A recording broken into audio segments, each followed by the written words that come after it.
Hey guys, I just want to talk about the Big 12 and this upcoming football season, and just how all the teams are going to stack up against each other, and who's going to come up on top. And so we're going to start with number 10. It's the Kansas Jayhawks, and they did hire Charlie Weiss this season.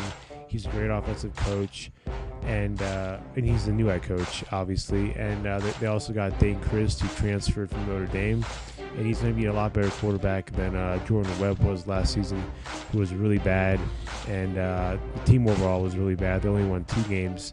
And I think with Chris and Weiss, they're going to win maybe just 1 or 2 more games, but that's not saying much when you just won 2 games last season. So I'm predicting maybe 3 or 4 wins total this season. And then most of them will probably come in the beginning of the year against all the non-conference opponents who are really easy. So just couple more games, 1 more than last year. And but the Kansas Jayhawks are still probably going to be the rugs of the Big 12 and are just going to be stepped on all day, I think. So it's unfortunate for them, but I think that's how it's going to turn out. Coming in at number 9, we have the Iowa State Cyclones. And right now they have a big quarterback battle going on with Jared Bennett and Steele Jance. I think Bennett has the upper hand right now because he did start at the end of the year last year. And I think he had a really good performance, better than Jance was at the beginning of the year. So Paul Rhodes, coach, is a tough choice, but I think Bennett, like I said, has the upper hand. They'll do okay this year. They might have one big upset against, Oklahoma State, kind of that upset that they had last year. But they'll just be okay, I think, just kind of average. Up next, I have the Texas Tech Red Raiders coming in at number 8. Last year, they had a huge upset that they pulled off against Oklahoma. And I think this year, they're not much better. Seth Dagey is a pretty good quarterback, but they have absolutely no defense, and that showed with that 66-42 loss to Baylor. I mean, if you score 42 points, you got to win that game. So I think they'll be another Iowa State team. They'll be solid. They might have a couple good wins. Like I said, Seth Dagey is a very good quarterback, but there's no defense, and I think that's going to be a big factor with this team this year.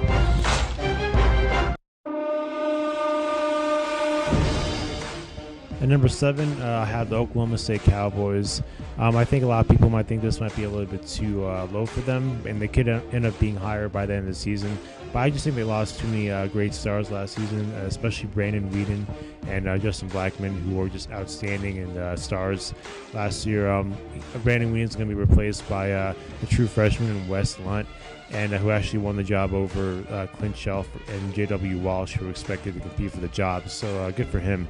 But the 4 receivers that they're going to come out this year, none of them are even close to being as good as Justin Blackman. As a core group, they might have some success. Tracy Moore and Isaiah Anderson are some good receivers, but that offense needs to be centered around Joseph Randall. That guy's a beast. He can run the ball, obviously, and he can catch the ball out of the backfield. So I think to help Wes Lunt and to keep the defense off the field longer, they need to center it around him. But, 7th overall in the Big 12 isn't too bad. They're just not going to be as good as they were last year.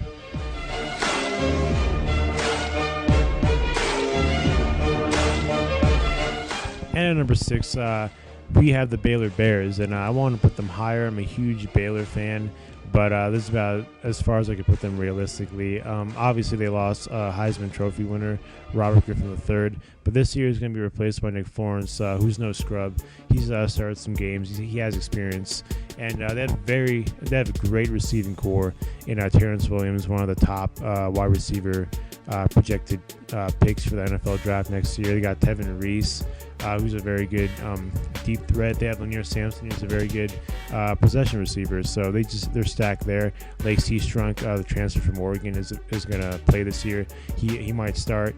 He's got a lot of speed. He'll make this offense very dynamic. that defense is going to be better than last year. Phil Bennett has a year under his belt. He knows what he has to do to be successful.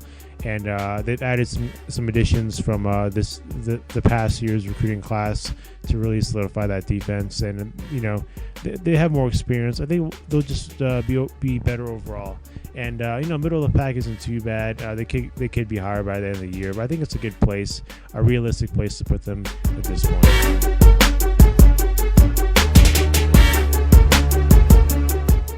And at number 5, we have the TCU Horned Frogs. Casey Pahal is coming off a great sophomore season last year. He's looking just as good as Andy Dalton did.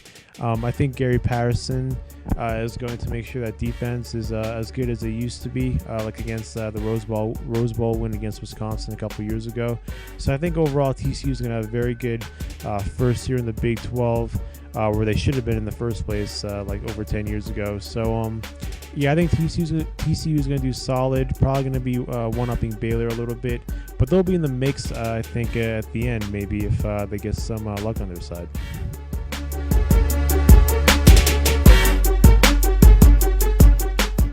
And at number 4, we have the Texas Longhorns, and Mac Brown is a huge task this year. He needs to show that the offense can produce and actually score points. David Ash is probably going to start at quarterback this year. We got Malcolm Brown, running back. He's a very good running back. He's probably going to have to get the ball as much as possible. Jackson Shipley is a good receiver too, but with David Ash throwing, I don't know what he can do. But the main story here is that defense with players such as Jackson Jeffcoat at defensive end, Alex Okafor at the other end, Jordan Hicks, the linebacker, Kenny Vaccaro at safety. They're loaded. They're a championship caliber defense, and there's no reason why they shouldn't be a contender. It's just that offense has to produce, and Mac Brown has to make sure he does something about that.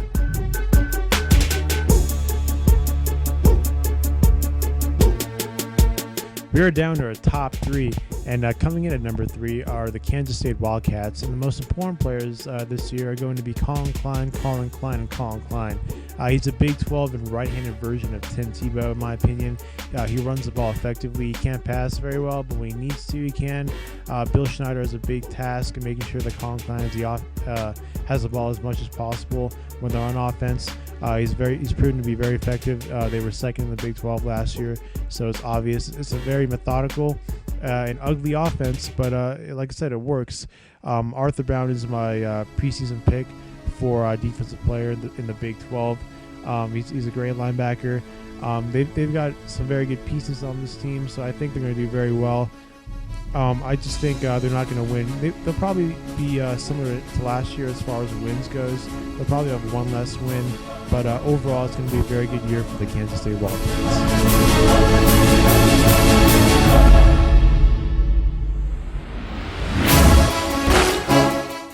At number 2, we have the West Virginia Mountaineers, and they're the other new addition in the Big 12 aside from TCU. And I think they're going to just come in and they're going to just really show everyone how good they really are.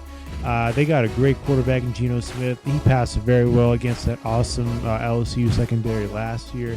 He's going to be an NFL draft pick, in my opinion. Tavon Austin, Stedman Bailey are both coming back. His top 2 targets from last year. And all these guys are going to be just awesome offensive threats. They have huge question marks on the defensive side. They lost Bruce Irvin, who's a huge pass rusher. But this offense is no question marks. They're going to put up a bunch of points. And I think number 2 is a good spot for them. They're not as solid as their number 1 pick overall. But that offense is scary.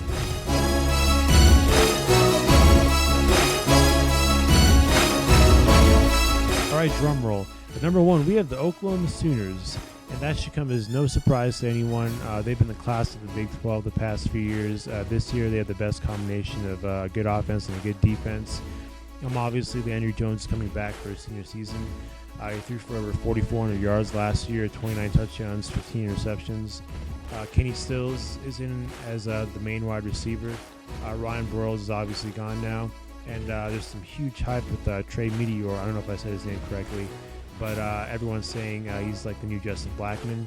So we'll see how that goes. Hopefully Dominic Whaley, well, obviously he's back, but hopefully he stays healthy this whole entire season.